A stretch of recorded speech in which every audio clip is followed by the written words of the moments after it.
Comment semer les courges, les courgettes, les concombres, les melons? En fait, les variétés concernées sont les courgettes, les pâtissons, les courges, les potirons, les potimarrons, les concombres, les cornichons, les melons ainsi que les pastèques. La majorité des curcubitacées se sèment exactement de la même manière. On fera des économies et on aura accès à beaucoup plus de variétés que quand on achète des plants. Pensez à semer des fleurs pollinisatrices autour. Il y a aussi une association qui est très connue qui est celle de la milpalle. C'est une technique sud-américaine qui associe les courges, le maïs et le haricot à rame. Les haricots enrichissent le sol en fixant l'azote de l'air et ils grimpent sur le maïs. Les courges, elles, couvrent le sol avec les feuilles et empêchent les mauvaises herbes de pousser et l'eau de s'évaporer. Une bonne association aussi avec le tournesol, qui est un grand ami des courges et des concombres, et s'associe aussi très bien dans l'assiette. Les courges ont besoin d'une terre très enrichie.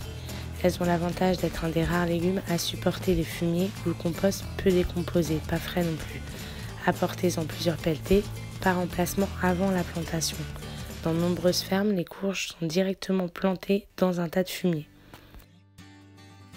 Les graines ont besoin d'une température d'au moins 15 degrés pour germer. Les premiers semis qui s'effectuent tôt dans la saison sont réalisés sous abri, chauffé ou non, en serre ou en châssis. Si vous n'avez pas de serre, vous devez attendre que le temps soit réchauffé et que les dernières gelées soient terminées pour faire les semis extérieurs. En avril, au début du mois, on sème une première tournée de chaque espèce. On le fait sous abri et seront repiqués en potager après les dernières gelées, à la mi-mai généralement. En mai, si on n'a pas de serre, on sème directement à l'extérieur lorsque les gelées sont terminées. Sinon, on recommence les semis d'avril qui ont posé problème.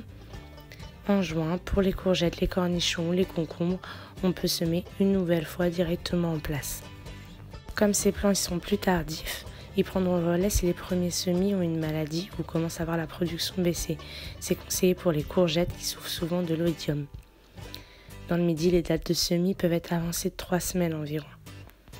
Pour le semis, moi je n'utilise qu'une graine par pot. Vous remplissez les contenants de terreau pour potager déjà enrichi. On met la graine dans chaque pot à 2 cm de profondeur couchée. On tasse légèrement le substrat, on arrose. Normalement, les graines vont mettre 1 à 2 semaines à germer. Une fois que les premières feuilles commencent à apparaître, en plus des cotylédons, ne gardez que les meilleurs plants. Une fois que 2 ou 3 feuilles ont poussé, on repique les plants à leur place définitive. Un petit retour d'expérience, si votre serre est à température fraîche et que l'atmosphère est humide, attention à la fonte des semis. C'est un champignon qui fait pourrir le collet des plantes. Lorsque les gelées sont passées, les semis directs en place peuvent commencer. En général, ces plants n'auront pas subi le stress du repiquage et seront plus vigoureux.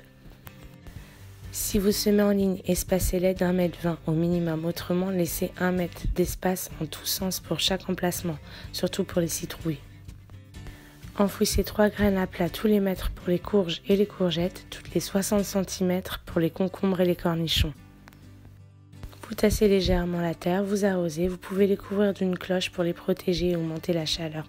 Moi je vous le recommande, surtout que les jeunes pousses attirent beaucoup les rongeurs.